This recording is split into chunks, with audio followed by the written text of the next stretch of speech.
हम प्रधानमंत्री से ही अपील करना चाह रहे हैं, आपको मुस्लिम बेटियों से इतनी हमदर्दी अगर पैदा हो रही है तो फिर वो बच्ची की जो अस्मत रेजी की गई थी गुजरात में जब आप मुख्यमंत्री थे, उसको भी अपने घर में बुलाओ।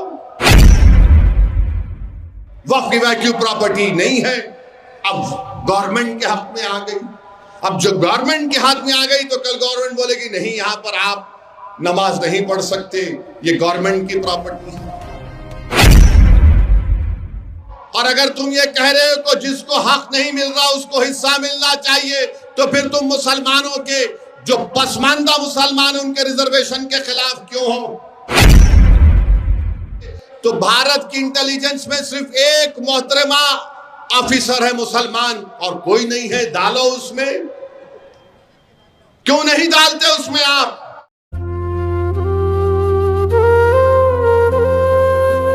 मिल्लत इस्लामिया मोअज़्ज़िज़ हाज़रीन इकराम, मेरी आप तमाम से ये अपील है कि हमको मुत्तहिद रहकर और पूरी डिसिप्लिन में रहकर जो all India Muslim personal law board ने जो एहतजाज का प्रोग्राम बनाया है उसमें आप लोगों को उसमें शिरकत भी करना है और उसको कामयाब भी करना है। और अगर हम ये चाहते हैं कि ये वक्फ का कानून जो बीजेपी की हुकूमत ने अपनी अददी ताकत की बुनियाद पर इसको बनाया है, ये कानून हमारे आइन, हमारे संविधान के फंडामेंटल राइट्स के खिलाफ है। और अगर आप ये चाहते हैं कि हम हुकूमत को इस बात पर मजबूर करें कि इस कानून को वापस लें, जब आपके पास लिमिटेशन का कानून अप्लाई नहीं होता, लागू नहीं होता, अगर कोई हिंदू धर्म की मंदिर की जायदाद पर काबिज है तो वो उसको काबिज करार दिया जाता है। अगर कोई गुरुद्वारा प्रबंधक कमेटी की जायदाद पर कोई लैंड ग्रैबर बैठा है तो उसको लैंड ग्रैबर रहता है वो। मगर यहां पर बीजेपी की हुकूमत ने कह दिया कि जो वक्फ की जमीन जिसका मालिक अल्लाह है, अगर कोई नाजायज काबिज है 12 साल से तो लिमिटेशन के कानून के तहत वो मालिक बन जाएगा। ये हमारे देश को समझने की जरूरत है। अगर आपके लिए कोई चीज अच्छी है तो हमारे लिए बुरी कैसी हो गई बताओ आप? तो इसीलिए हम हमारे दीगर तमाम अपनाए वतन से अपील कर रहे हैं, ये जो कानून बनाया गया है ये मुसलमानों के हक में नहीं बनाया गया है। ये मुसलमानों की वक्फ की जायदादों को छीनने के लिए बनाया गया है। ये मुसलमानों की मस्जिदों को, दरगाहों को, खानखाहों को, इमाम बाड़ों को, कब्रस्तानों को, ईदगाह को छीनने के लिए कानून बनाया गया।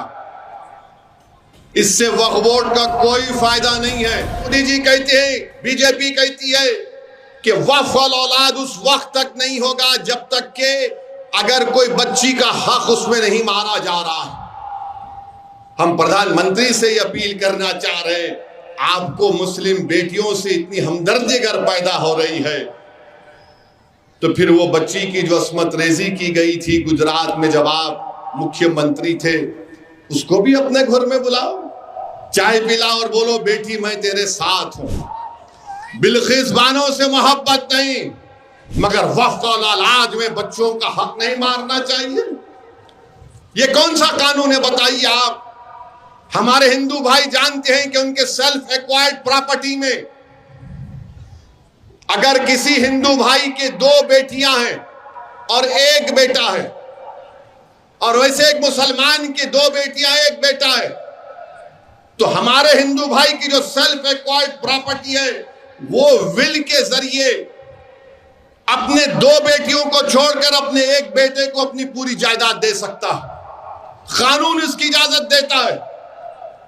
और अगर मुसलमान कोई बाप या मां अपने 2 बेटियों को छोड़कर 1 बेटे को देना चाहती है तो हम नहीं दे सकते, 1/3 से ज्यादा नहीं दे सकते। आप विल पावर का इख्तियार नहीं निकालेंगे। और आप हमसे कह रहे हैं कि अगर तुम अल्लाह के नाम पर जायदाद दे रहे हो तो बच्चों का हक नहीं मारा जाएगा। अरे मैं अल्लाह को दे रहा हूं, अल्लाह को मालिक बना रहा हूं, तो कहां बेटी, कहां बेटा, कहां रिश्तेदार, कहां मां, कहां बाप का हिस्सा। मगर मोदी जी बोले नहीं, ऐसा नहीं कर सकते, शरीयत इजाजत दे रही है, मगर आप कह रहे हैं कि नहीं हो सकता। और फिर इसमें यह कानून बना दिया गया, वक्फ इवैक्यू प्रॉपर्टी है, हजारों एकड़ वक्फ इवैक्यू प्रॉपर्टी उत्तर प्रदेश में, हरियाणा में, पंजाब में, अब वो पूरी निकल गई, अब गवर्नमेंट उसकी मालिक बन गई। वक्फ इवैक्यू प्रॉपर्टी नहीं है, अब गवर्नमेंट के हाथ में आ गई। अब जो गवर्नमेंट के हाथ में आ गई तो कल गवर्नमेंट बोलेगी नहीं, यहां पर आप नमाज नहीं पढ़ सकते, ये गवर्नमेंट की प्रॉपर्टी है। प्रधानमंत्री कहती है, बीजेपी कहती है, आरएसएस कहती है, नायडू कहती है, नीतीश कुमार, चिराग पासवान, कुमारस्वामी ये कहती है कि हमने कहा कि इस कानून में पसमानदा मुसलमानों को भी हिस्सा मिलना चाहिए। चलिए आपकी बात को हम सुन लिए, मानते तो नहीं, मगर आप ये बताओ तुम्हारे पास एक मुसलमान मिनिस्टर नहीं है? 240 तुम्हारे पास एमपी हैं, बीजेपी वालों तुम्हारे पास एक मुसलमान मिनिस्टर नहीं है। कभी अपने गिरबान में झांक कर तो देखो। और अगर तुम ये कह रहे हो तो जिसको हक नहीं मिल रहा उसको हिस्सा मिलना चाहिए, तो फिर तुम मुसलमानों के जो पसमानदा मुसलमान उनके रिजर्वेशन के खिलाफ क्यों हो? जब तुम मोदी ये कहते हैं कि जिसको हिस्सा नहीं मिल रहा उनको हिस्सा मिलना चाहिए, तो भारत की इंटेलिजेंस में सिर्फ एक मोहतरमा ऑफिसर है मुसलमान और कोई नहीं है। डालो उसमें, क्यों नहीं डालते उसमें? आप